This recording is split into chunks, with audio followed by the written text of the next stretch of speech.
Hey guys, I'm Thomas and I'm going to explain to you guys how I helped build the JWaller brand from 0 to 1 million followers on Instagram, as well as YouTube from 0 to 500,000 subscribers, which ended up getting banned by YouTube because of the Andrew Tate affiliate model, and Twitter from 0 to 500,000 followers, as well as some other platforms. And I'll explain to you my life story, how it started, working with Justin, how I helped build all of the accounts, the team structures, the hiring processes, what it took to build the team, and some other tidbits. So just to start out, when I started working with Justin's channel, it was a very nonchalant type of meetup.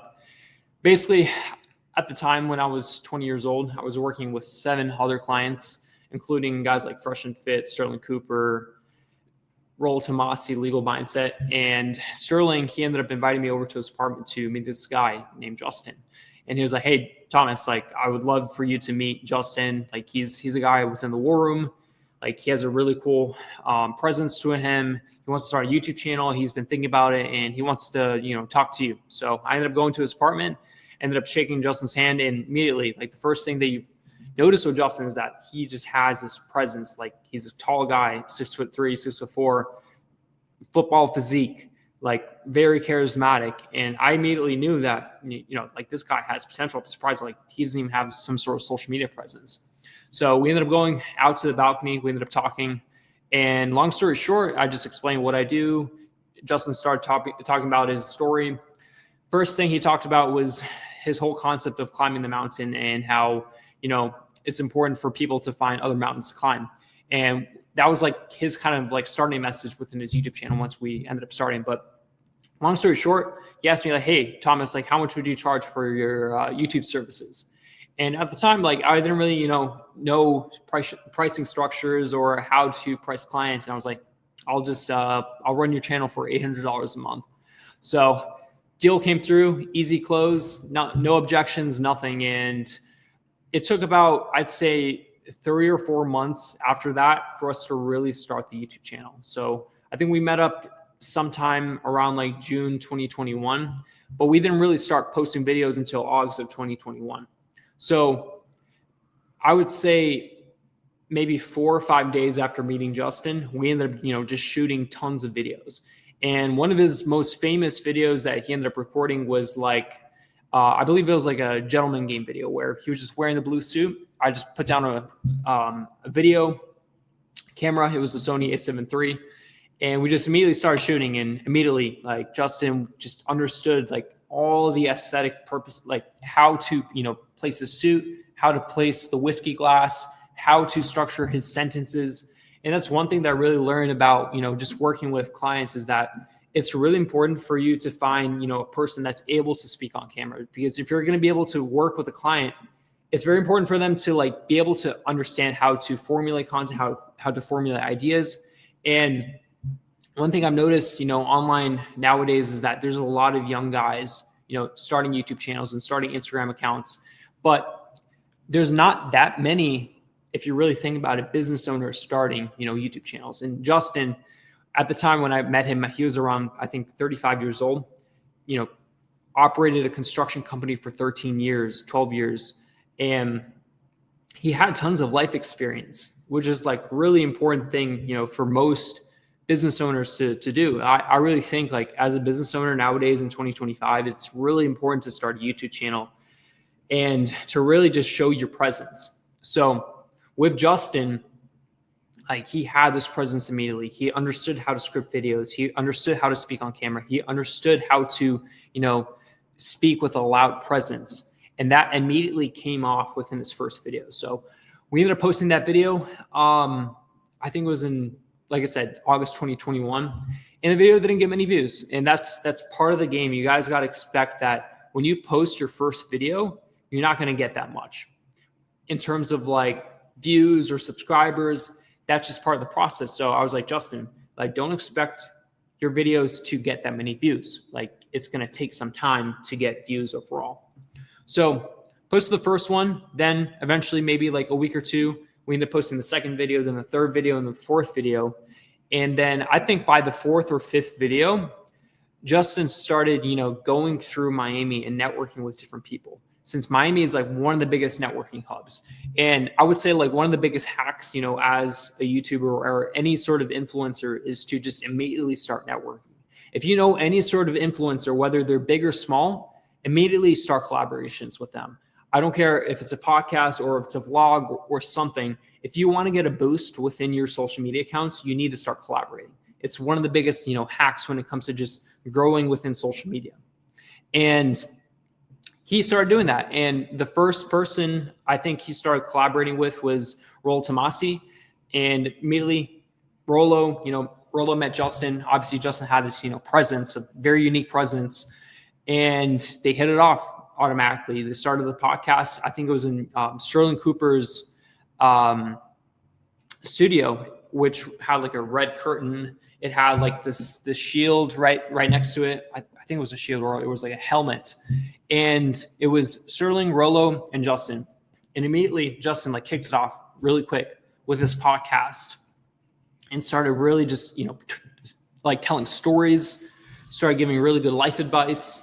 And immediately he really just connected with a lot of people through his life story, through his experiences. And as a YouTuber, it's really important to have stories. Like storytelling is one of the biggest things. And now that, I'm not working with Justin or anything, I'm starting to realize that as an online presence, one of the most important things to establish right off the bat is to have, like a hero's arc. So Justin's hero's arc was, his childhood and how he grew up in a very rough environment and how it took him, many years to develop himself to the person he is today, which is, a guy that is in shape, that has, the ability to understand suits. And he understood all these aspects, and he started applying it from one podcaster to the other podcast, to the other podcast. So he started with Rollo Tomassi. Then he went to a small YouTube channel like Legal Mindset, which was a personal client of mine. And then he ended up going to another client of mine, Fresh and Fit, and immediately, kicked it off with them. And, when you're doing, YouTube videos and stuff, and, you're showing your life presence, people really start to relate with you. And when you already have a YouTube channel set up, which we had at the time back in 2021, because we posted those 4 or 5 videos immediately, people started, watching his channels. So when we posted the videos, it was at, let me just check my audio real quick. Yeah, so when he started posting videos, he didn't get that many views. It was maybe like 20 or 30 views. But as he started posting it, he started going on collaborations. His videos went from 20 views to 500 views to 600 views to 1,000 views to 10,000 views and 15,000 views. And some of his videos ended up reaching 100,000. And all of that was thanks to all the collaborations and his networking abilities. Justin, his biggest strength was his ability to network. That was his biggest strength. And obviously, since he was in the War Room and he was, networking with some of the War Room guys, which included Andrew Tate and Tristan Tate, he was able to turn those relationships into collaborations, which ended up growing his personal brand. And the biggest boost for Justin, obviously, he did those collaborations and that helped him gain a lot of traction. But the biggest boost for him was to collaborate with a brand that was on the rise, potentially on the rise, and that was the Andrew Tate and Tristan Tate brand.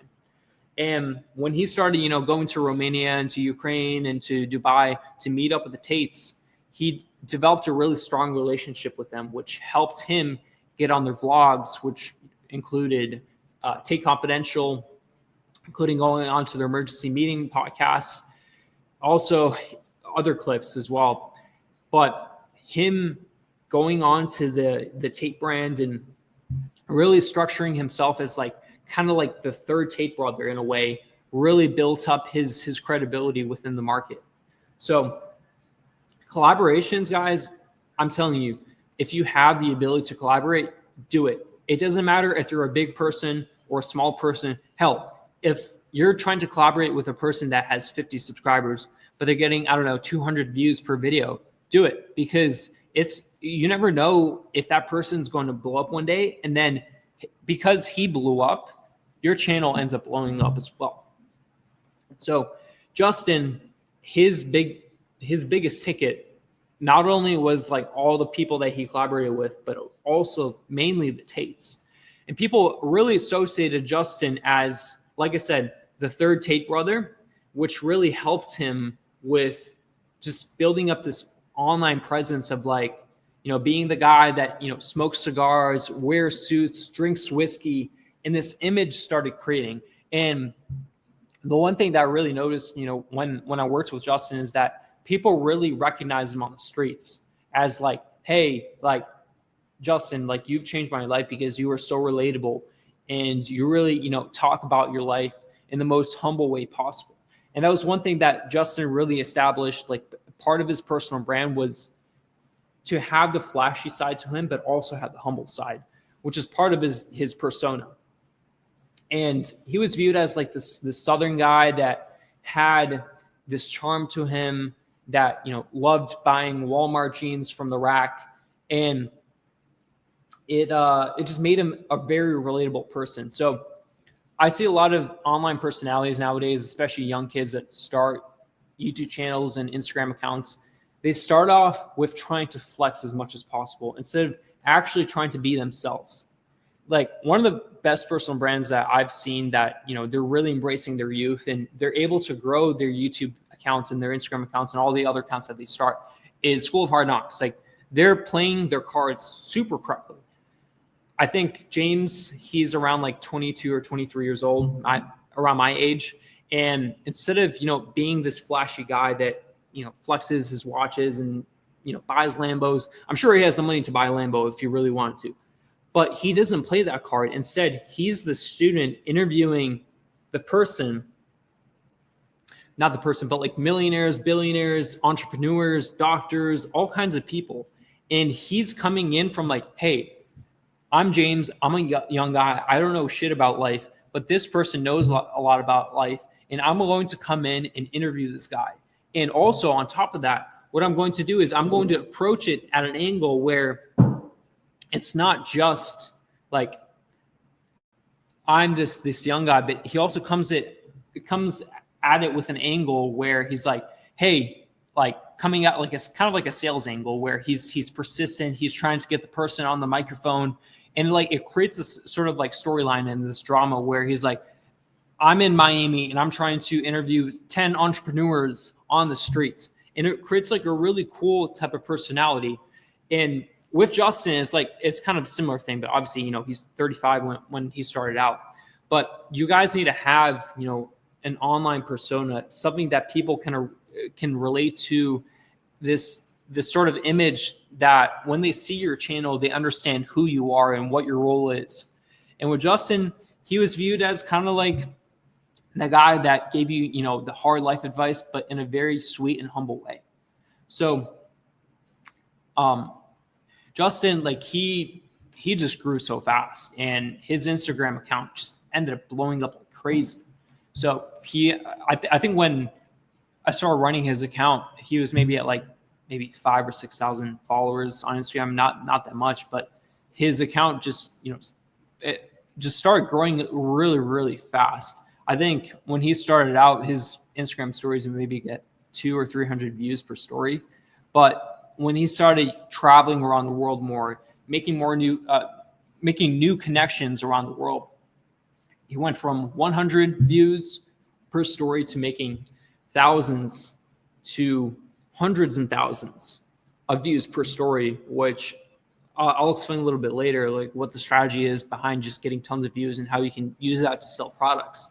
But it's a gradual process. The YouTube game, the Instagram game, it's not an easy thing, but if you're going to acquire a client or any sort of personality in the future, it's really important to work with a person that has a story, that has, the grittiness factor to them. They have, their own personality that they're trying to uncover. You don't want to be working with a guy that is some young entrepreneur that just wants to flex, because those people are going to be a headache to work with, and they're not going to have that many ideas. Unless you end up scripting them and then you guide them in the right direction, then maybe that could work. But for the most part, you should want to work with people that have experience under their belt. It's one of the most important things to do. So I'm going to just kind of quickly go over with you guys, like just, a brief overview on like what Justin Waller's strategy was, how we helped grow his accounts. And just to be clear, guys, like even though I helped build his personal brand, like I got to give, all the credit to the guys that ended up working with me, like guys like Pablo, guys like David, Breno, Bruno, Razvan, Paul, all the affiliates on our accounts. And I'm sure I'm probably missing some guys. Matthias, everyone on the team is the reason why Justin ended up growing so fast.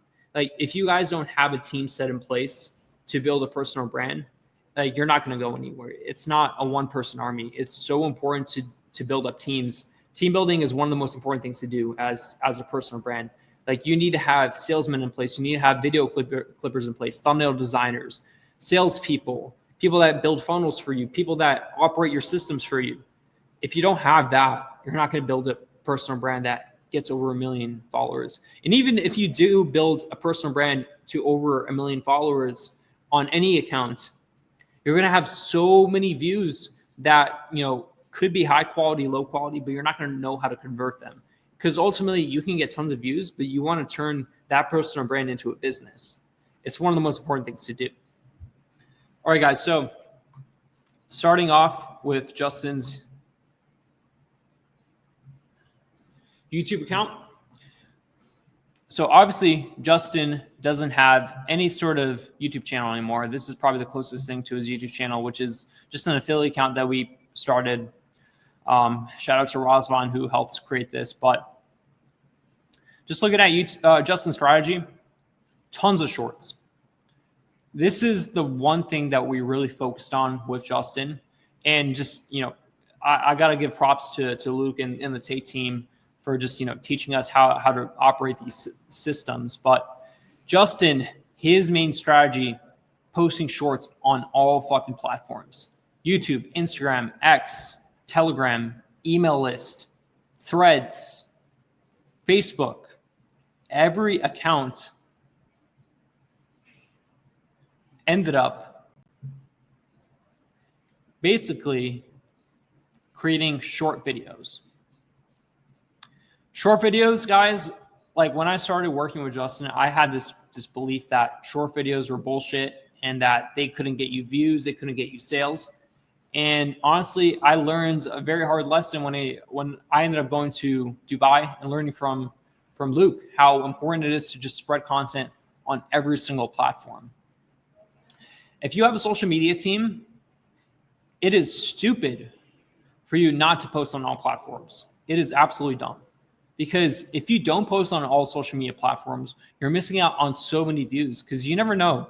You might start, let's say, a YouTube channel, but you end up realizing that your Instagram is more powerful, or you end up realizing that your X is more powerful. So it's really important for you guys to just post on all platforms, whether that's TikTok, X, Discord, Instagram, LinkedIn. There's tons of places where you can post, and you should post everywhere. And that's one thing that, Luke from Andrew Tate's team ended up teaching me, is that if you don't post short video content everywhere, there's going to be some competitor out there that's going to just beat you in terms of how many videos he posts on a consistent basis and how consistently he does it. Because just think about it. And I'll explain, the affiliate model a little bit further. But when it comes to just posting videos on all platforms, if you have a brand account that has, let's say, 1,000 followers, that 1,000 follower account can post on YouTube, which could be 2 shorts a day. Then he'll go on to X and post 2 shorts a day. Then he'll go on Instagram and post 2 reels per day, as well as he might go on Telegram and post 1 video a day. Before you know it, you have 8 videos going out on a daily basis. What's going to, get you a lot more attention? 2 videos or 1 video that you're posting on YouTube every single day, or 8 videos consistently every single day? The math is there, and you'll have a higher chance of just blowing up through that. So with Justin, and the biggest reason why he ended up blowing up, and like I said, props to Tate's team for teaching us this and It's something that we're applying with the clients that we're going to be working with. But the affiliate model is super powerful. When you have the ability to have, let's say, 6 brand accounts, which is 6 different affiliate editors posting 8 videos per day, just think about it. 8 times 6, that's 48 videos on a daily basis. How the fuck are you not going to blow up on social media? It's impossible. It's literally impossible that you're not going to blow up. And obviously, it really depends on the person that you're working with. Not everyone can build an affiliate model. I'm not going to sit here and say that everyone can do it. It really depends on how willing that person is to push, how willing he is to continuously improve on a daily basis, how willing he is to work with his affiliate team to make sure that they're, getting ideas for him and turning those ideas into content. There's many steps to this whole process. So with Justin, his accounts, I'm going back to YouTube. He created tons of accounts, like the whole affiliate model, which we ran on Discord. And just to show you guys, we had hundreds of editors on our accounts, hundreds of people posting content on a consistent basis. And just to show you guys, activity every single day, asking for promo reviews, doing comment fishing, doing task lists. And I'll explain the affiliate models a little bit further in future videos. But if you guys can figure out a way to repurpose content and post it all over the internet, you're going to get so much traction. You really are. And if you pair it with a person that knows how to speak on camera, like as a team, you guys are going to make fucking bank, like tons of money. So yeah, that's basically just like a brief rundown on like how we ran Justin's personal brand and how we got him to, like I said, 0 to 500,000 subscribers within YouTube and 1 million followers on Instagram. But it was a very long process. Overall, the growth was fast, I will say, since he ended up, collaborating with a lot of people. But it was still it still required a lot of massive systems to be set in place. Whether that it was through setting up different brand accounts, setting up different team structures, different hiring posts through stories, everything. There's a whole extensive process, and you guys got to remember that if you're going to be working with any sort of clients in the future or just building up, personal brands, like you have to remember that it's going to take a lot of hard work. It's going to take a lot of consistency. It's going to take a lot of, struggle. There have been channels that I've worked with in the past where it takes legit 2 or 3 years to build this guy up. Not because, the person is like not charismatic on camera. Some people it just takes a little bit longer. But as an agency, whether you're an agency owner or if you're working with any sort of personal brand on a full-time basis, you have to remember that taking a social media brand and building them up to a certain point does take time. And that's why I really value just building teams and building up structures, because without the teams and structures in place, you're not going to be able to do it. You can't do this individually. You can't do this by yourself. And I just want to emphasize to you guys that sometimes social media is a long game. It's a very long game that is going to take years and consistency to grow and just tons of headaches. So if you guys are building any sort of brand, and whoever watched this video, just let me know if you guys have any questions on how to build a personal brand. But if you guys want to reach out to me to work together, just hit me up on Instagram, Tom Got Visions. And if you guys have any questions, also leave it in the comments, and I'll talk to you guys soon. Thanks.